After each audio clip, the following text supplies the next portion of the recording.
வணக்கம். இது தி deep dive. இன்னைக்கு நாம கொஞ்சம் ஆழமான ஒரு விஷயத்தை பார்க்க போறோம். ஓஷோவோட அஷ்டவக்ர மகாகீதா சொற்பொழிவுகள்ல குறிப்பா அந்த 67வது சொற்பொழிவை நாம முழுசா அலச போறோம். நம்மிட்ட இருக்கிற ஒரே ஆதாரம் அந்த முழு ஆடியோ தான். இதுல ஆன்மீக பாதையில இருக்கிறவங்க கேட்கிற சில ரொம்ப அடிப்படையான ஆனா முக்கியமான கேள்விகளுக்கு ஓஷோ பதில் சொல்றார். ஆமா, பயம், நம்பிக்கை, பக்தி, நாம ரொம்ப உறுதியா பிடிச்சுக்கிட்டு இருக்கிற பல விஷயங்களையே அவர் ஒரு கேள்வி கேட்கிறார். கரெக்ட். சமூகத்தோட பார்வை, நம்ம மனசோட தந்திரங்கள்னு இந்த மாதிரி தடைகளை நாம எப்படி பார்க்கணும்னு விளக்குறார்.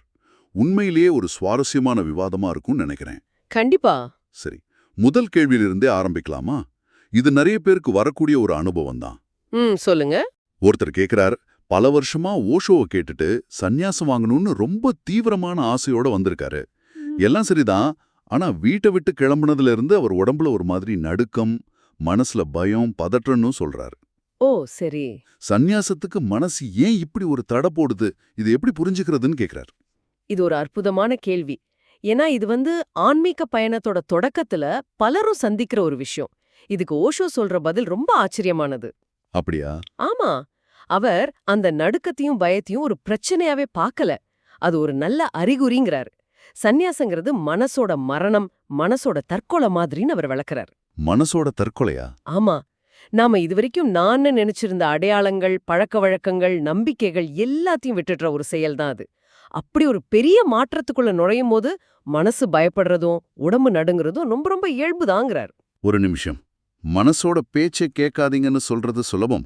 ஆனா அந்த நடுக்கங்கிறது ஒரு உடல் ரீதியான அனுபவம் இல்லையா? கை நடுங்குது, இதயம் வேகமா துடிக்குது. அது எப்படி வெறும் மனசோட தந்திரம்னு ஒருத்தர் ஒதுக்கிட முடியும்? மிகச்சரியான கேள்வி. ஓஷோ அதையும் விளக்குறார்.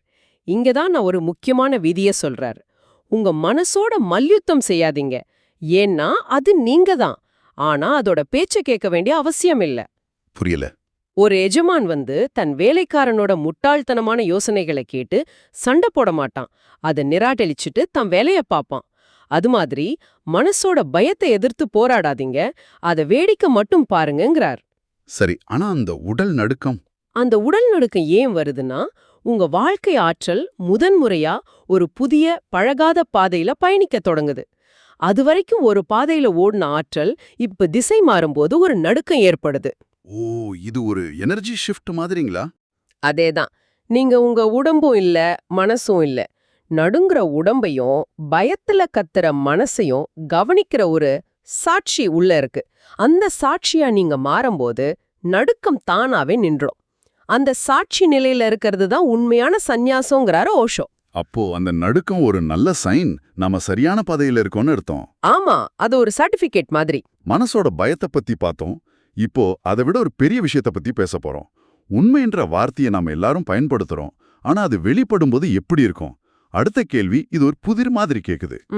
ஒருத்தர் கேட்கிறார், உண்மையின் மீதான திரை விலகும்போது ஒருவன் இதயத்தை பிடித்துக் கொள்கிறான், மற்றவன் ஈரலை பிடித்துக் கொள்கிறான். இதுக்கு ஒரு விளக்கம் தர முடியுமான்னு கேட்கிறாரு. இதுக்கு ஓஷோ சொல்ற பதில் ரொம்ப ஆழமானது. உண்மைங்கிறது எந்த வார்த்தைகள்லயோ சித்தாந்தங்கள்லயோ மதங்கள்லயோ அடங்காதுங்கிறது தான் அதோட சாரம். ஓகே. ஒரு ஹிந்து, முஸ்லீம், கிறிஸ்தவர், ஏன் ஒரு நாத்திகர் கூட ஒவ்வொருத்தரும் உண்மை இப்படிதான் இருக்கும் அப்படின்னு ஒரு சித்திரத்தை மனசுல வச்சிருக்காங்க. ஆனா உண்மை வெளிப்படுற அந்த ஒரு நொடி அவங்க எல்லாரும் அதிர்ச்சியில உறைஞ்சு போயிடுவாங்க. ஏன்னா உண்மை அவங்க கற்பனை செஞ்ச எதை போலவும் இருக்காது. அது முற்றிலும் புதுசு, அதுக்கு முன்னாடி பார்க்காத ஒண்ணு. அப்போ ஓஷோ சொல்றது என்னன்னா, ஒரு தீவிரமான விஞ்ஞானியும் ஒரு தீவிரமான பக்தரும் உண்மையை பார்க்கும்போது ஒரே மாதிரி அதிர்ச்சி அடைவாங்களா? இது ஒரு புரட்சிகரமான கருத்து. அப்படிதான் அவர் சொல்றாரு. இதை விளக்க நாம எல்லாரும் கேட்ட அந்த 5 பார்வையற்றவர்கள் ஒரு யானையை தொட்டு உணர்ற கதையை அவர் சொல்றாரு. ஆமா, தெரியும். காலை தொட்டவன் யானை தூண் மாதிரி இருக்குங்கிறான், வாழை தொட்டவன் அது ஒரு கயிறுங்கிறான். ஒவ்வொருத்தரும் சொல்றது ஒரு விதத்துல உண்மைதான். ஆனா அது பகுதி உண்மை, முழுமையான உண்மை அல்ல. சரி சரி. பிரச்சனை என்னன்னா, அவங்க தங்களுக்கு தெரிஞ்ச அந்த சின்ன பகுதி தான் முழுமையான உண்மைன்னு வாதிடுறாங்க. மதங்களும் சித்தாந்தங்களும் இப்படிதான் உண்மையோட ஒரு சின்ன பகுதியை மட்டும் காட்டுது. இது நாம எல்லோருமே செய்யற தவறுதான். நமக்கு தெரிஞ்ச கொஞ்சத்தை வச்சுக்கிட்டு முழு உலகத்தையும் எடை போடுறோம். அப்போ நாம என்ன செய்யணும்? எந்த சித்தாந்தத்தையும் நம்பக்கூடாதா? ஓஷோவோட அறிவுரை ரொம்ப எளிமையானது, ஆனா கடைபிடிக்க ரொம்ப கஷ்டமானது. எந்த ஒரு தாரணையையும் இறுக்கமா பிடிச்சுக்காதீங்க. எனக்கு தெரியாதுன்னு நேர்மையா ஒப்புக்கிற தைரியம் வேணும். ம், அவர் சொல்றார், திரை உண்மையின் மீது இல்ல, உங்கள் கண்களின் மீது தான் இருக்கிறது. அந்த திரை தான் உங்க நம்பிக்கைகள், உங்க சாஸ்திரங்கள், உங்க அரசியல் சித்தாந்தங்கள். அத விளக்குனா போதும், உண்மை எப்பவும் எல்லா இடத்துலயும் நிர்வாணமா உங்க முன்னால இருக்குங்கிறார். அந்த திரைய விளக்க தயார் இல்லாததால தான் அந்த அதிர்ச்சி வருது. கரெக்ட். அதனால தான் ஒருத்தன் இதயத்தையும் இன்னொருத்தன் ஈரலையும் பிடிச்சுக்கிறான். அந்த அதிர்ச்சிய தாங்க முடியல. சரி, ஒரு பக்கம் நாம நம்ம நம்பிக்கைகள்ன்ற திரைய விளக்கணும். அப்படி விளக்குனதுக்கு அப்புறம் இறைவனை எப்படி அணுகிறது? அடுத்த கேள்வி ஆழ்ந்த பக்தி மனநிலையிலிருந்து வருது. ஓகே. ஒருத்தர் ஒரு கவிதை மாதிரி கேட்கிறார். நான் உன் கருணையை எதிர்பார்த்து வந்திருக்கிறேன். என் குற்றங்களின் சுமையால் என்னால் நடந்து வர முடியவில்லை. அதனால் ஒரு சவப்பட்டியில் மற்றவர்களின் தோள்களில் ஏறி வந்திருக்கிறேன்னு சொல்றார். இது ஒரு முழுமையான சரணாகதியை காட்டுது. ஆமா, இது மரபான பக்தி மார்க்கத்தோட உச்சகட்ட மனநிலை. ஆனா இங்கதான் ஓஷோ வழக்கமான பாதையிலிருந்து முற்றிலும் மாறுபடுறார். எப்படி? அவர் ஒரு முக்கியமான கேள்வி கேட்கிறார். நாம கடவுள்கிட்ட எப்படி போகணும்? ஓஷோ இதுக்கு முற்றிலும் ஒரு புது கண்ணோட்டத்தை முன்வைக்கிறார். கடவுள்கிட்ட ஒரு பிச்சைக்கார மாதிரி கருணையை கேட்க போகாதீங்க, ஒரு சக்கரவர்த்தி மாதிரி குடுக்கறதுக்கு ஏதாவது எடுத்துட்டு போங்கங்கறாரு. ஒரு நிமிஷம், இது கேட்கறதுக்கு கொஞ்சம் அகங்காரமா தோணலையா? பக்தியோட அடிப்படையே பணிவும் சரணாபதியும் தானே. நான் உனக்கு கொடுக்க வந்திருக்கேன்னு கடவுள்கிட்ட சொல்றதும் ஆணவமா இல்லையா? அருமையான கேள்வி. இது அகங்காரமா தோணும், ஆனா அதோட உள்ளர்த்தம் வேற. ஓஷோ சொல்றது, உங்க வாழ்க்கையில அன்பு, தியானம், ஆனந்தம் மாதிரி மலர்களை மலர செய்யுங்க, அந்த மலர்களை காணிக்க எடுத்துட்டு போங்கங்கறார். ஓ, அப்படியா? அதாவது உங்களை நீங்களே மாத்திக்கிட்டு தகுதியானவரா மாறுங்க. கடவுள்கிட்ட போய் என்ன காப்பாத்து, என்ன மாத்துன்னு கேக்குறத விட, நீங்களே உங்களை மாத்திக்கிட்டு நான் தகுதியானவனா வந்திருக்கேன் நிக்கிறது தான் உண்மையான பக்தின்னு சொல்றார். இது ஒரு கோடரியா வச்சு மரம் வெட்டவும் பயன்படுத்தலாம், கொலை செய்யவும் பயன்படுத்தலாம் சொல்ற மாதிரி இருக்கே. ஆற்றல் ஒண்ணுதான், நோக்கம்தான் அதை மாத்துது. மிச்ச சரியா சொன்னீங்க. ஓஷோவும் அதே மாதிரி ஒரு உதாரணம் கொடுக்கறார். ஒரு ஹார்மோனியத்தை வாசிக்க தெரியாதவன் கையில கொடுத்தா அது இரைச்சல உருவாக்கும். அதுவே ஒரு இசைஞானி வாசிச்சா அதிலேருந்து சங்கீதம் பிறக்கும். கருவி ஒண்ணுதான்.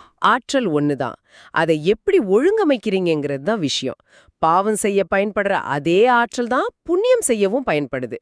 அந்த ஆற்றலை தியானம் மூலமா, அன்பு மூலமா ஒழுங்கமைச்சு ஒரு மலரா மலர்ந்து போங்கங்கிறார். அப்போ நாம தகுதியானா கடவுளை தேடி போக வேண்டிய அவசியம் இல்லையா?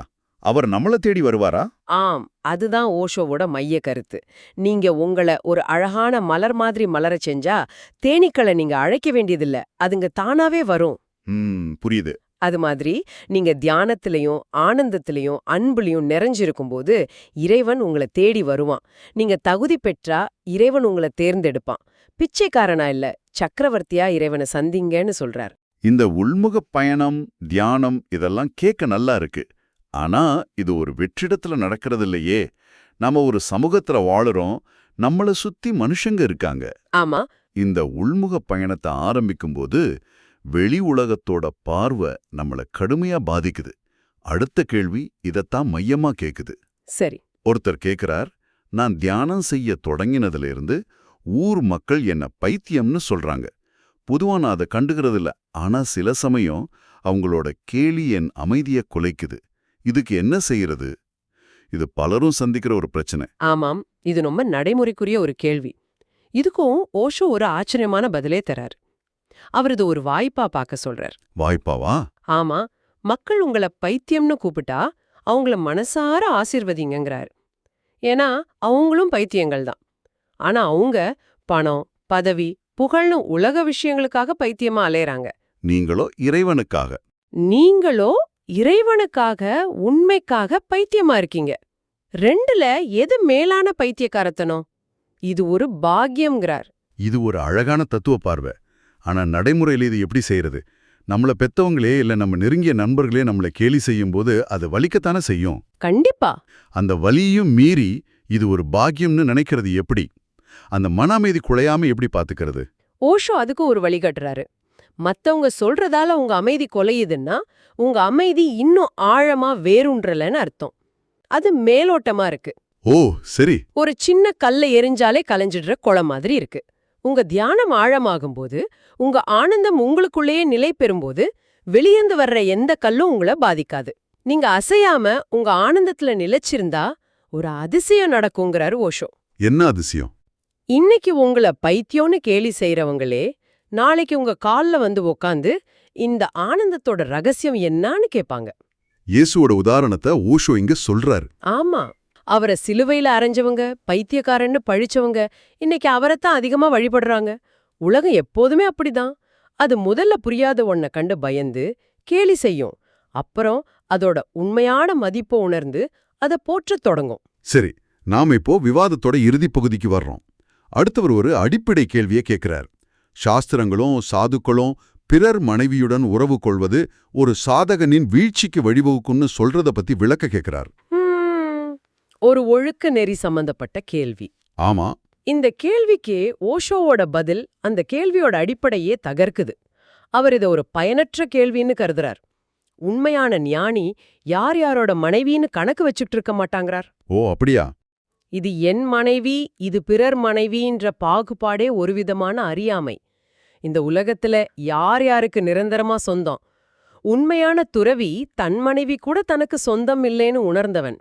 இந்த உடம்பு கூட நமக்கு சொந்தம் இல்ல. அப்போ அவர் ஒழுக்கத்தையே நிராகரிக்கிறாரா? இல்ல, அவர் அதை ஒரு ஆழமான தளத்துக்கு எடுத்துட்டு போறார். உண்மையான வீழ்ச்சிங்கிறது பிறர் மனைவியுடன் உறவு கொள்வது மட்டுமல்ல. உண்மையான வீழ்ச்சி பரகமனம். பரகமனம் அப்படின்னா?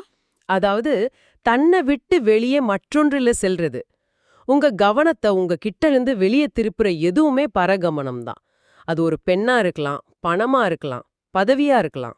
இது ரொம்ப முக்கியமான புள்ளி. அப்போ ஓஷோவோட பார்வையில இன்ஸ்டாகிராம்ல மணிக்கணக்குல மத்தவங்க வாழ்க்கைய பார்த்து பொறாமப்படுறது கூட ஒரு விதமான பரகமனம் தானா? நிச்சயமா, அதுதான் நவீன காலத்தோட மிகப்பெரிய பரகமனம். உங்க ஆற்றலையும் கவனத்தையும் நேரத்தையும் உங்ககிட்ட இருந்து திருடி வெளியே எங்கேயோ செலுத்த வைக்கிற எதுவுமே உங்க ஆன்மீக வீழ்ச்சிக்கு காரணம். அப்போ சரியான பாதை? உண்மையான ஆன்மீக பாதை ஸ்வகமனம். அதாவது தனக்குள்ளே ஆழ்ந்து செல்வது, தன்னோட ஆன்மாவில நிலைச்சிருக்கிறது. உங்க கவனம் முழுவதும் உங்களுக்குள்ள திரும்பும்போது வெளியே என்ன நடக்குதுங்கிறதே உங்களுக்கு ஒரு பொருட்டா இருக்காது. இதுதான் துறவியோட உண்மையான பாதைங்கிறார் ஓஷோ. அருமை. இந்த விவாதத்தை ஒரு கோர்வையா பார்த்தா ஒரு விஷயம் தெளிவா தெரியுது. சந்நியாசத்தின் மீதான பயத்துல தொடங்கி சமூகத்தோட தீர்ப்பு, கடவுளை அணுகிற முறை, ஒழுக்க விதிகள்னு எல்லாத்துலயும் ஓஷோ நம்மள வெளிப்புற சட்டகங்கள்ல இருந்து விடுவிச்சு ஒரு உள்ளார்ந்த உண்மையான அனுபவத்தை நோக்கி திருப்புறார். ஆமா, அதுதான் மையப்புள்ளி. அவர் நமக்கு தயாரான பதில்களை தர்றதில்ல, மாறா சரியான கேள்விகளை கேட்க தோன்றார். அவர் நம்மளோட எல்லா அனுமானங்களையும் கேள்விக்குள்ளாக்குறார். சரி, இந்த விவாதம் முடியும்போது உங்களுக்கான ஒரு கேள்வி. ஓஷோ உங்க அகங்காரம்ன்ற திரைய விலக்கிட்டு கேட்க சொல்றார் இல்லையா? ஆமா. நாமும் யோசிச்சு பாப்போம். நீங்களும் நானும் எதையாவது ஒரு கூண்டு மாதிரி கெட்டியா புடிச்சுக்கிட்டு இருக்கோமா? அது நான் ஒரு ஹிந்துன்ற அடையாளமா இருக்கலாம், இல்ல நான் ஒரு பகுத்தறிவாளன்ற நம்பிக்கையா இருக்கலாம். எந்த திரைய விலக்குனா உங்களால இந்த உலகத்தை, உங்களை சுத்தி உள்ளவங்கள, ஏன் உங்களையே இன்னும் கொஞ்சம் தெளிவா பார்க்க முடியும்? இதை யோசிச்சு பாருங்க.